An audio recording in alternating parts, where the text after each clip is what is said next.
Hey, real quick, this video is part of my 12 days of Christmas celebration. And basically, to celebrate the fact that I've been on YouTube for more than a year and the fact that it's Christmas, I'm going to be doing daily videos for a little while so that you guys can enjoy that. However, I also want this to be a bit of a gift for my girlfriend, so I'm going to be not having any of these videos edited so that she can take a break from that for a while. Don't worry, I'm also getting her real gifts, don't worry about that. After the 12 days of Christmas are over, we're going to take a little bit of a break and come back on January 14th, so look forward to that. Hello Internet, my name is the Golden Stalfos, and today we're going to talk about Bleach. And more specifically, we're going to be talking about some ways that some of its problems could be solved. Now, overall, Bleach is a very good story with some pretty interesting characters and absolutely phenomenal artwork. Like, seriously, Kubo is in like the top 5 artists in the world based just on this manga. It's insanely good. That statement might be contentious. I know that even just in the field of manga authors, there are some incredible artists, but I'll stand by it. Why not? No, I don't have an official ranking. I don't think anyone has an actual ranking of 1 through 20 or whatever, like in order, because there's no way you could do that.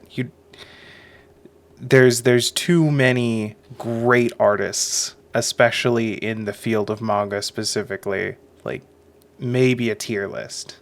Maybe. In which case, Kipo is the top tier. So, whatever. However, Bleach does have a couple of problems as a series. They all basically stem from the same place, and it's something that affects almost every manga that Shonen Jump produces.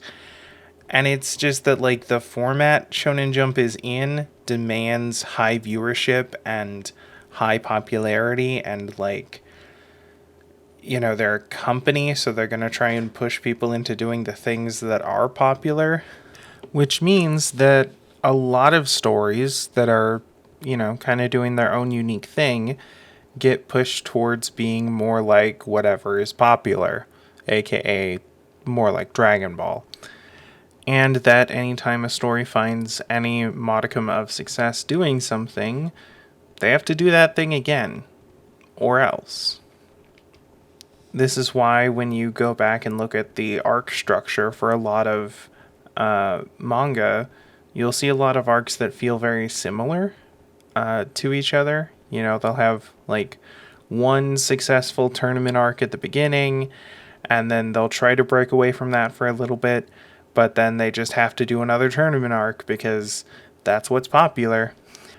And I feel like a lot more so than other manga, Bleach really suffered from this, because what Bleach was in its early seasons, in its early chapters, is very, very different from what it became a little later on, and the switching point was very abrupt.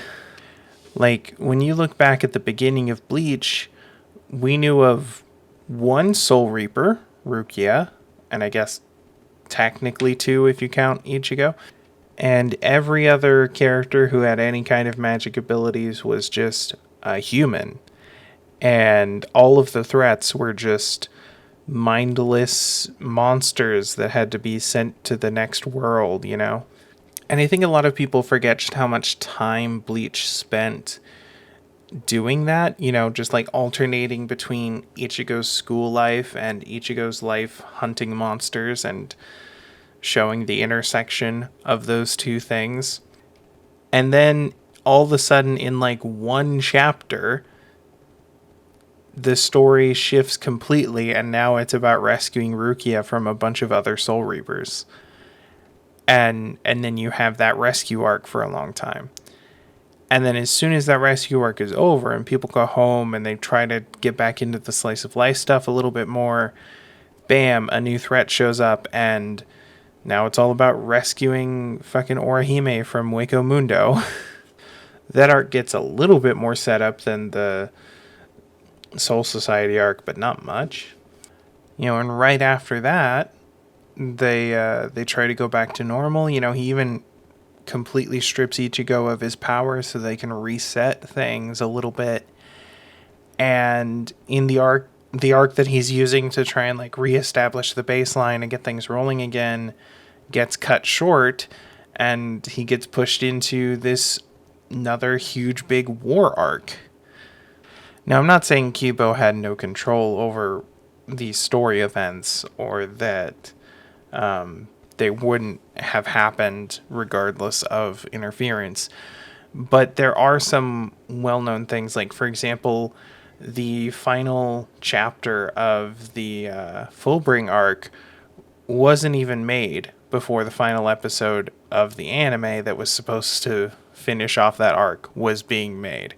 And, like, there were a lot of different aspects of production that pushed him into doing things differently than he wanted to and faster than he wanted to, at least from what I can tell. As a result, a lot of the more slower paced elements, or the things that were set up earlier on in the story when the story, wasn't set to become what it became quite so quickly, those elements were just tossed. And also, a lot of the things that happen later on that are really important and probably should have been built up, a little bit more subtly, a little bit earlier on, weren't, because they got rushed towards those things faster than they wanted to. Now, don't get me wrong, the Bleach manga still took a really long time to write, beginning to end, and if he wanted to fix some of these issues, he probably could have, but it might have come at the cost of other things that did end up in the story. And the production schedule for manga is soul crushing at the best of times, so I don't really blame him for, not being able to get around to certain things. However, I still think it's worthwhile to talk about what could be done to give those, underserved elements the attention that they deserve. So the biggest things that kind of got tossed to the wayside in the transition of story style is Ichigo's friend group. Originally, they were all supposed to have powers.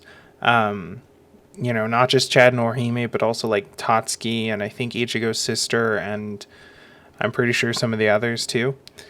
And that would have been cool, but unfortunately we never got the chance to see them actually develop their powers. And even the characters who did get that development didn't get to do very much with it. Like, Chad has a couple of interesting fights in the early parts of the story, but then he just kind of disappears. Orihime's powers are OP in a way that's kind of useless.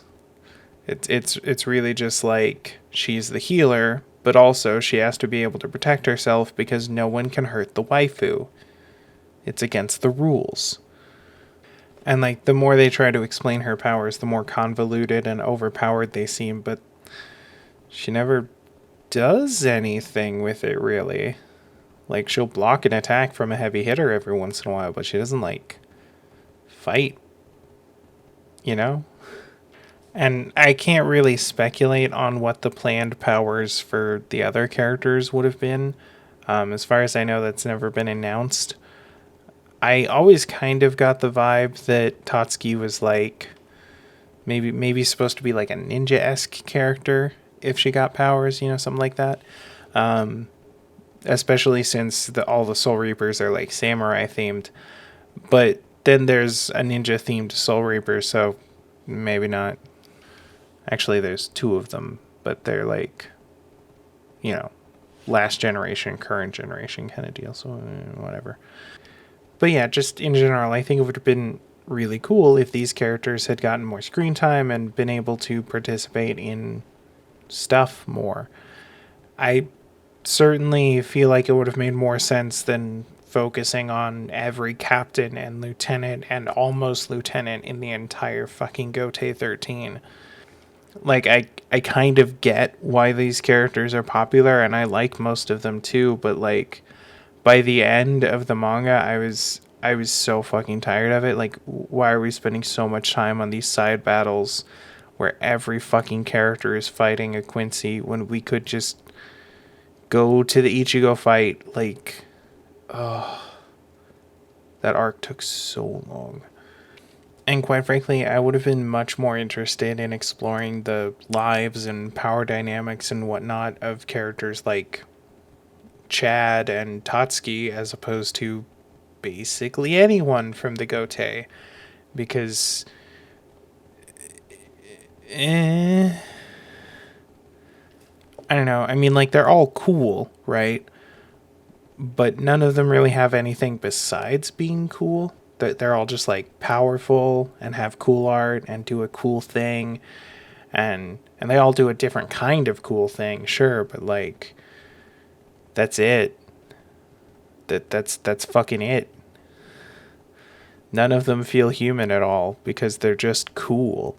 And like sure, the story is better for having a bunch of cool characters, but I'd rather have a bunch of human characters that can be fleshed out a lot and have like dynamics and shit. I don't know, some of the Gotei people have dynamics, you know, like there's that whole thing with Renji and Rukia and Ikaku and that one peacock looking dude, and you know, there's some stuff like that, but for the most part they're just like, ooh, big strong guy, big strong power, ooh. I'm like, whatever. And don't get me wrong, that made perfect sense when they were introduced as antagonists. And it makes for really cool moments when they show up on the battlefield and get to have a cool fight scene and everything. But, like, you never really see them do anything but show up for a cool fight scene. A couple of them come down to earth and try to do, like, the slice of life stuff for a little while. Like, Rangiku, Hitsugaya, Renji. I think Ikaku's down there. And the moments when they're interacting with the other students are pretty fun, you know? It's nice. But that doesn't last very long, and then they go back to just being set pieces for battles. And so personally, I would have much preferred to focus on the human characters who, you know, bring out that good character dynamic in the other lieutenants and stuff. And so the question becomes, like, how would you go about doing that? The series became so battle heavy that, like, you need to have characters who are important for battles.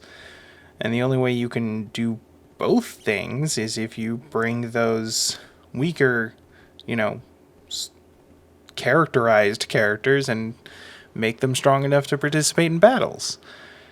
But how do you do that? How do you justify that? And the answer is you spend more time with them.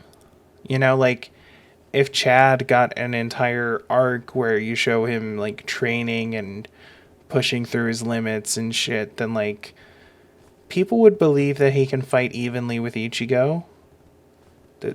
There's nothing wrong with that.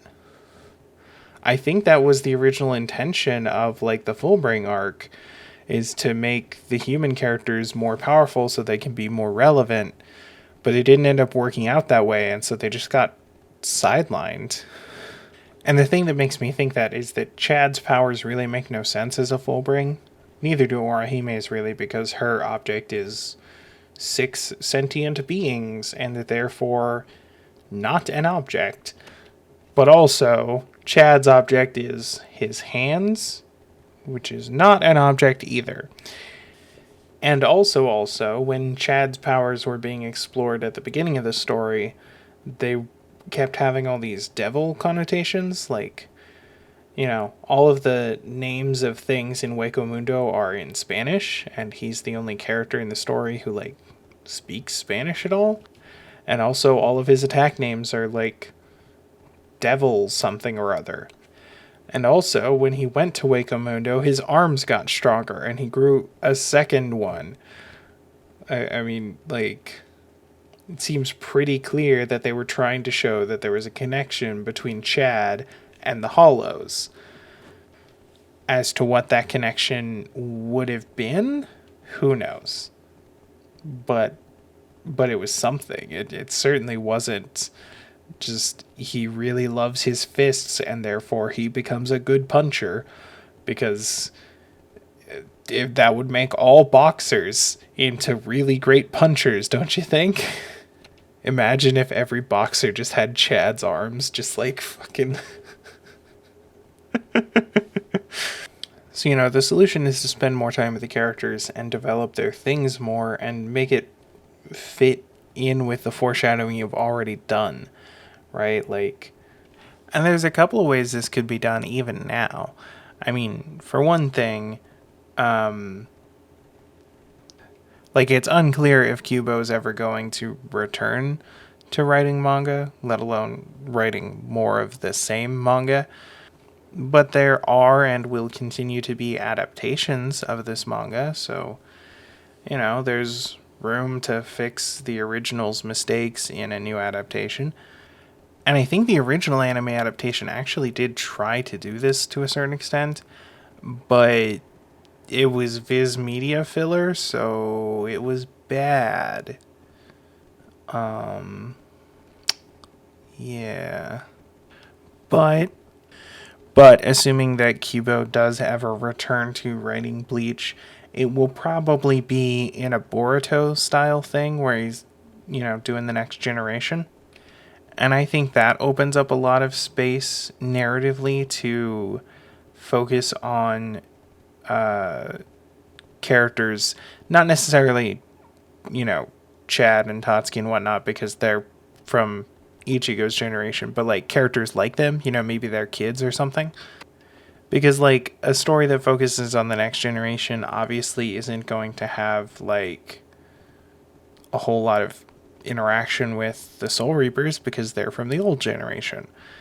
They'll always be from the old generation because they're immortal and shit. But maybe all of our favorite heroes kids get together and form a squad to go around doing generic villain of the week slice of life shit for a while. And this time all of the human characters get to scale up in power as quickly as the other characters and keep pace and be useful and interesting. Maybe there's a moment when some shit goes down and one of the human characters, let's say Toski's son or daughter or whatever, gets like chased by a hollow they can't beat up, and so they end up like running away, and then suddenly there's Mama Tatsuki, and she unleashes her power, whatever it is, and you find out that off screen she discovered her power and developed it, and like now she can help her kids sometimes. That'd be interesting, right? Like, you couldn't make those characters like the centerpiece of a new story in a next generation, but you could like wrap up their development in a satisfying way by making them like, the parental figures who sometimes help out when the situation calls for it. That'd be a way to go. The other option is to straight up retcon shit. Just hit the reset button, do an AU, whatever. Go back to the first arc when they were doing all that slice of life monster of the week shit, and just do that for another 3 arcs before you get into all the crazy shit, and then have another arc like that in between each of the crazy arcs, and and then bam, you've got tons of time and space to develop all of these characters that went undeveloped before, and to include them in the crazier arcs because they've got powers to compete, because they've got all this time that they've been developed. Yay. The other option, somewhat similar to the first, is, maybe little Ichigo runs into an enemy who can manipulate time. And let's say, for the sake of it, that they're a Fullbringer, so that they want to go back in time to when the Fullbringer organization was really powerful, and recruit them. So, little Ichigo ends up going back in time with the big villain, and meeting his dad and their friends when during the Fullbringer arc. And then as a result of that, you spend a lot more time with the human characters and they get fleshed out to be powerful, and then bring down the Fullbringers instead of getting the Soul Society involved. Maybe even you make up some bullshit of the space has been sealed so the Soul Society can't intervene or whatever, something. And then when the big bad guy gets defeated, the flow of time returns to normal. Lil Ichigo gets warped back to his era, but now all of the old guard who are, the adults in his life now are way stronger than they were before because they kept training after that incident. And so that explains why things are slightly different. That could be interesting. That's a thing. I don't think that's a completely good idea. It's very reminiscent of a filler arc from Naruto or from Boruto. So but it's an option technically. It's certainly a much easier option than doing the whole AU retcon thing. But whatever. Or I guess you could just get rid of those characters and not even focus on them at the beginning so that there is no disappointment for them not being developed because they just aren't there in the first place. But that feels like a step back. The reason people are disappointed these characters didn't get developed is because we were interested in these characters. So not including them at all feels like a step back. But yeah. One other thing that could be done is to include more kinds of enemies and stuff to encounter. This is the one thing that the anime did that I kind of liked, is that they would come up with a kind of new superpowered group that would fit in with the lore of the world, and they just did an arc where they were the bad guys and all that kind of stuff happened. The first time they did this was definitely the best time, and it was the Bunt arc. Right after everyone got back from Soul Society, they just introduced this group of humans who were basically, vampires, but instead of sucking blood, they suck souls. And that put them on the Soul Society's radar. And, and so, of course, they want revenge for being, executed by the Soul Society, or almost extincted by the Soul Society. And so they hatch this grand plan and all that. They've got their own unique powers and blah, blah. It's a whole thing. But as dumb as that arc is, the idea that there's a kind of human who accidentally feeds on the souls of other humans and therefore is an abomination that would be hunted down by the Soul Society, that fits into the lore of the world perfectly. I was shocked when I found out that was a filler arc because, that fits so well into the lore. So I think especially if you were going to take some more, low-level approaches and develop some of these more grounded characters, then introducing enemies like that who aren't, this huge, massive fusion of the two most powerful beings in the universe... I think that would make a lot more sense and be a lot more interesting. And it gives you a lot of chances to flesh out the world, I mean, already in universe, we know there's more than one unique kind of human that has special powers, right? There's the Quincy clan, there's the Fullbringers, and I guess those are the only two that are canon. But, still, it sets a precedent. There could be a third or fourth or fifth category of, human that has special powers and could act as a threat or an ally or whatever. And that could, one, give you a better ability to explain each person's powers, and two, give you a way to, let them demonstrate their powers. For example, we already talked about how Chad had all of this theming with his powers being tied to Wakamundo and, hollows and all that. So, what if his power is actually that he's, hollowifying, slowly but surely. And, he's worried he's going to lose control of it, blah, blah, blah. And so he ends up seeking out this group of humans who have similar powers to him who can transform into hollow monsters, and they promise that they can teach him how to control it so that he doesn't hurt his friends or whatever. But it ends up being this like cult type thing that's gonna try and take over the world by summoning a bunch of hollows or whatever. And so now they have to stop him. But and shit like that'd be fucking cool. That there's a lot of room to explore an interesting dynamic with Chad and his loyalty to the group and all that kind of shit. Like, there's a lot of room for interesting stuff to happen in an arc like that. Why didn't we get an arc like that? I mean, we almost kind of got that with the Fullbringer arc, but it was all about Ichigo, so Chad just kind of sat there on the sideline. Grr. So yeah, that's the video. I really liked Bleach, but I just kind of wish it had done more with the things it had set up and not kind of turn into another generic battle anime. I mean, like, granted, it's a really good generic battle anime, but like, there are enough of those. We could do with some other things, you know? So yeah, thank you all for watching. I'll see you in the next life. Laters.